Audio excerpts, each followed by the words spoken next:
സിജു വന്നപ്പോഴത്തേക്കും ജിൻഡോ കാക്കയുടെ കിളി പോയി. ജിൻഡോ കാക്ക ജയിക്കും എന്ന് പ്രതീക്ഷിച്ച് കളിക്കുമായിരുന്നു ഇത്രയും ദിവസവും. ജാസ്മിൻ ഇപ്പൊ അഭിഷേകിനോട് പറഞ്ഞു കേട്ട ഒരു പരിഹാസ ഡയലോഗാണ് ലൈവില്. ജിൻഡോയ്ക്ക് സിജു ഒരു വെല്ലുവിളിയാണോ അല്ലയോ എന്നൊക്കെ കണ്ടിട്ട് മാത്രമേ നമുക്ക് പറയാൻ പറ്റത്തുള്ളൂ. ഇപ്പൊ ഒന്നും പറയാൻ പറ്റത്തില്ല. തുടക്കത്തിൽ രണ്ടുപേരും തമ്മിൽ വമ്പൻ അടികൾ ഉണ്ടായിട്ടുണ്ട്. പക്ഷെ അതൊക്കെ കോംപ്രമൈസ് ചെയ്ത് സ്നേഹത്തിൽ രണ്ടുപേരും തമ്മിൽ റാപ്പോ ഒക്കെ ഫോം ആയ സമയത്താണ് ഈ ഒരു ഇൻസിഡന്റ് ഉണ്ടായിട്ട് സിജോ പുറത്തേക്ക് പോകേണ്ട ഒരു സാഹചര്യം ഉണ്ടാവുന്നത്. ഇന്നിപ്പോ സിജോ റീ എൻട്രി നടത്തിയ സ്ഥിതിക്ക് സിജോയുടെ ഒരേ ഒരു ടാർഗറ്റ് വിജയകിരീടമാണെന്നാണ് എനിക്ക് തോന്നുന്നത്. അതിലേക്ക് എത്താനായിട്ട് ആരോടും ഒരു മയവും കാണിക്കത്തില്ല എന്ന് ഒരു വാർണിംഗ് പോലെ ലിവിംഗ് റൂമിൽ വെച്ച് എല്ലാവർക്കും കൊടുത്തു സിജോ.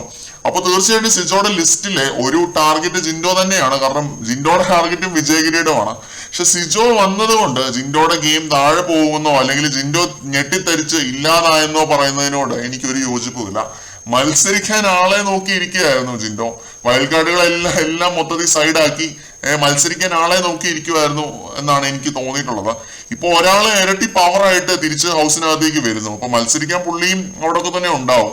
പിന്നെ ഇതിലെ മറ്റൊരു കേസ് എന്താണെന്ന് വെച്ച് കഴിഞ്ഞാൽ സിജോ പറയുന്നുണ്ട്, ഞാൻ ഇവിടൊക്കെ തന്നെ ഉണ്ടായിരുന്നു, ഫാമിലി ഒന്നും ഇതുവരെ കണ്ടിട്ടില്ല എന്ന്, പുറത്തേക്ക് ഇറങ്ങും കാര്യങ്ങൾ അറിയില്ല എന്ന്. അപ്പം അതിനർത്ഥം സിജോ എപ്പിസോഡൊന്നും കണ്ടിട്ടില്ല, തിരിച്ച് കേരളത്തിലേക്ക് വന്നിട്ടില്ല, ചെന്നൈയിൽ തന്നെയായിരുന്നു ചികിത്സയും പരിപാടികളും ഒക്കെ ആയിട്ട്. അത് എന്താണ് നടന്നതെന്ന് പുള്ളിക്ക് കൃത്യമായിട്ട് അറിയില്ല എന്നാണ് എന്റെ വിശ്വാസം. അവിടെ ഇവിടെയൊക്കെ എന്തെങ്കിലും ആരെങ്കിലും പറഞ്ഞു കൊടുത്തത് വല്ലതും അറിയാമായിരിക്കും. ക്ലീൻ സ്ലേറ്റുമായിട്ടാണ് സിജോ ഹൗസിനകത്തേക്ക് കയറിയിരിക്കുന്നത്. അതുകൊണ്ട് കളികളും ആ രീതിയിലുള്ളതായിരിക്കും എന്നാണ് ഞാൻ എക്സ്പെക്ട് ചെയ്യുന്നത്. ഓഡിയൻസ് ഒപ്പീനിയൻ അറിഞ്ഞു വെച്ചിട്ടുള്ള ഗെയിമും അത് അറിയാത്ത ഗെയിമും വേറെ ആയിരിക്കുമല്ലോ. ഇനി അങ്ങനെ പറയണം എന്നതും സിജോയുടെ ഒരു പ്ലാനിങ് ആയിരിക്കാം. ചിലപ്പോൾ നമുക്കൊന്നും പറയാൻ പറ്റത്തില്ല. പുറത്തെ ഒന്നും അറിഞ്ഞിട്ടില്ല എന്ന് പ്രേക്ഷകരെ ബോധിപ്പിക്കുക എന്നത് പുള്ളിയുടെ ഒരു ഗെയിം ആയിരിക്കാം. കാരണം പുള്ളി ആ രീതിയിൽ കണ്ണിങ് ആയിട്ട് ഗെയിം കളിച്ച് വന്നൊരു വ്യക്തിയാണ്.